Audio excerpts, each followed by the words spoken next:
Karimnagar mayor పీఠంపై అధికార Congress party కన్నేసింది. ఎలాగైనా mayor పీఠాన్ని దక్కించుకోవాలని చూస్తున్న కాంగ్రెస్ స్వయంగా మంత్రులను రంగంలోకి దింపింది. మంత్రులు పొన్నం ప్రభాకర్, శ్రీధర్ బాబు కరీంనగర్లో చర్చలు జరుపుతున్నారు. పార్టీలకు అతీతంగా మేయర్ అభ్యర్థిని ఖరారు అయినట్లుగా తెలుస్తోంది. స్వతంత్ర అభ్యర్థిగా పోటీ చేసి గెలుపొందిన సౌగాని కొమురయ్య కరీంనగర్ మేయర్ అయ్యే అవకాశం ఉన్నట్లు తెలుస్తోంది.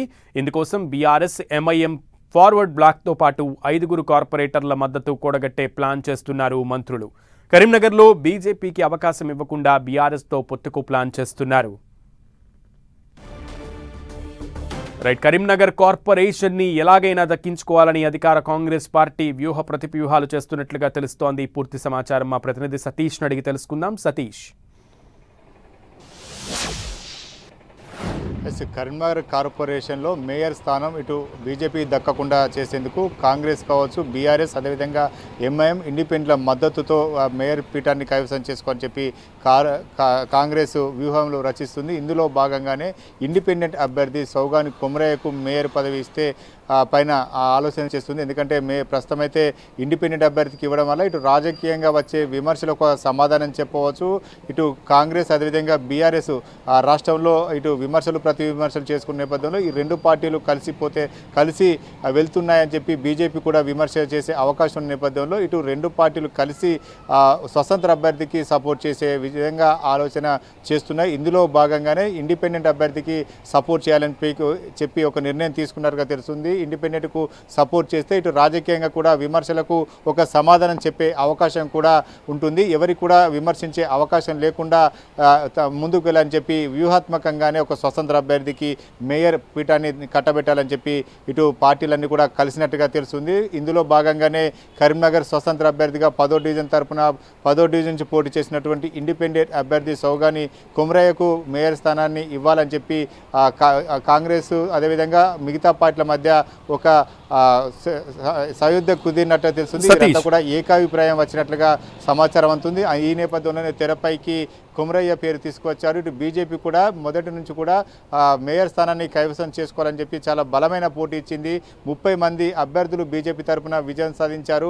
మరికొంతమంది ఇండిపెండెంట్ అదేవిధంగా ఇతర ఆల్ ఇండియా ఫార్వర్డ్ బ్లాక్ సంబంధించిన వారి మద్దతుతో సంఖ్యాబలాన్ని 35 వరకు చేర్చుకుంది. ఇక మేయర్ స్థానం తనదే అని చెప్పి బీజేపీ భావిస్తుంది. లెక్కలు వేసుకున్న క్రమంలోనే ఇటు కాంగ్రెస్ మేయర్ స్థానం పైన గురిపెట్టింది. ఎట్టి పరిస్థితుల్లో కరీంనగర్ మేయర్ స్థానాన్ని కైవసం చేసుకోవాలని చెప్పి భావించినటువంటి కాంగ్రెస్ మంత్రులు పొన్నం ప్రభాకర్ అదేవిధంగా శ్రీధర్ బాబును రంగంలో దించారు. వారంతా కూడా చాలా చాకచక్యంగా వ్యూహాత్మకంగా ప్లాన్ చేసి ఇండిపెండెంట్కు అవకాశం ఇస్తే ఎవరికి సమాధానం చెప్పాల్సిన అవసరం ఉండదు. అందుకే ఇండిపెండెంట్ అభ్యర్థికి తెరపై తీసుకొచ్చారు. దీనిలో భాగంగానే అంతరంగికంగా ఇటు బీఆర్ఎస్కు డిప్యూటీ మేయర్ ఇవ్వాలి, ఇండిపెండెంట్కు మేయర్ ఇవ్వాలని చెప్పి భావించి వీరంతా కూడా బీజేపీకి మేయర్ స్థానాన్ని దూరం చేయాలని చెప్పి వీరంతా కూడా ఏకమైనట్టుగా తెలుస్తుంది. సతీష్, అయితే మేయర్ అభ్యర్థి అధికారికంగా ప్రకటించకపోయినప్పటికీ రేపు జరిగేటువంటి ఏదైతే మేయర్ ఎన్నికలో ఆ ఎన్నికల్లో తమ సత్తా చూపెట్టాలని భావిస్తున్నారు.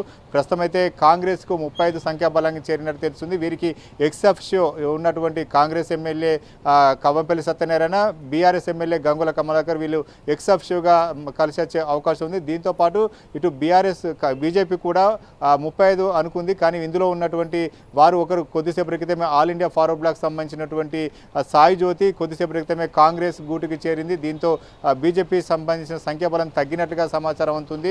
35 వస్తే మ్యాజిక్ ఫిగర్ ఎవరైతే చూపెడతారో వారికి మేయర్ సీటు దక్కే అవకాశం ఉంది. ప్రస్తుతం అయితే కొంత సంఖ్యాబలం అటు ఇటుగా కొనసాగుతున్న నేపథ్యంలో రేపు ఏదైతే ఎన్నిక వస్తారో ఎన్నికలో ఎవరు ఎటువైపు నిలుస్తారు, ఎంతమంది కాంగ్రెస్ వైపు నిలుస్తారు, ఎంతమంది బీజేపీ వైపు నిలుస్తారు, ఎవరు బల నిరూపణ చేసుకుంటున్న మొత్తం రేపు తేలబోతుంది. ప్రస్తుతం అయితే కొంత ఇండిపెండెంట్కు అవకాశం ఇచ్చే విధంగానే ఇటు కాంగ్రెస్, బీఆర్ఎస్, ఎంఐఎం అదేవిధంగా ఇండిపెండెన్స్ అంతా కలిసి ఐక్యమైనట్టుగానే సమాచారం అందుతుంది. దీనిలో భాగంగానే స్వతంత్ర అభ్యర్థిని మేయర్ తెరపైకి తీసుకువచ్చారు. ప్రస్తుతం అయితే ఇంకా కూడా మేయర్ పైన కొంత ఉత్కంఠ మాత్రం నెలకొంది. బీజేపీ తరఫున ఖచ్చితంగా మేయర్ అభ్యర్థి చేయాలని చెప్పి ఇప్పుడు కూడా పక్కాగా ప్లాన్ చేస్తున్నారు.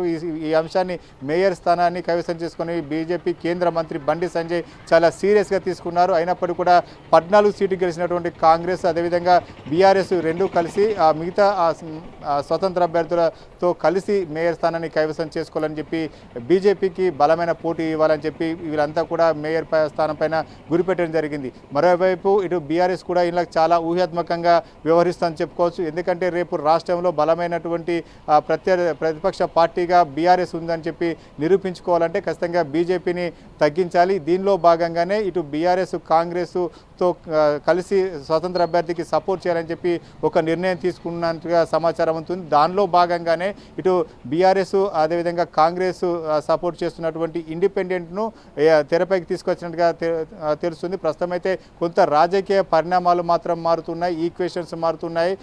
ఇండిపెండెంట్స్ ఎవరైతే ఉన్నారో వారికి గాలం వేసే పనిలోనే ఇంకా కూడా కాంగ్రెస్ ఉంది. మెజార్టీ ఇండిపెండెంట్ను బలంగా పెంచుకొని ఇంకా మేయర్ స్థానాన్ని కైవసం చేసుకోవాలని చూస్తుంది. ఇప్పటికే ఉమ్మడి కరీంనగర్ జిల్లాలో మెజార్టీ స్థానాలన్నీ కూడా కాంగ్రెస్ కైవసం చేసుకుంది. కరీంనగర్ను ఎట్టి పరిస్థితుల్లో కైవసం చేసుకోవాలని భావిస్తున్నటువంటి కాంగ్రెస్ ఇటు బీజేపీని ఢీకొట్టి బీజేపీకి మేయర్ స్థానం దక్కకుండా కాంగ్రెసే కైవసం చేసుకొని వ్యూహాత్మకంగా ముందు వెళ్తున్న క్రమంలో రేపు ఈ ఉత్కంఠకు తెరపడబోతుంది. ఎవరిని మేయర్ చేయబోతుంది అనేది రేపు తెలియబోతుంది. మనకు అందుతున్న సమాచారం మాత్రం ఒక స్వతంత్ర అభ్యర్థికి అవకాశం ఇచ్చే అవకాశం ఇవ్వనున్నట్లుగా తెలుస్తుంది. సునీల్. ఓకే సతీష్.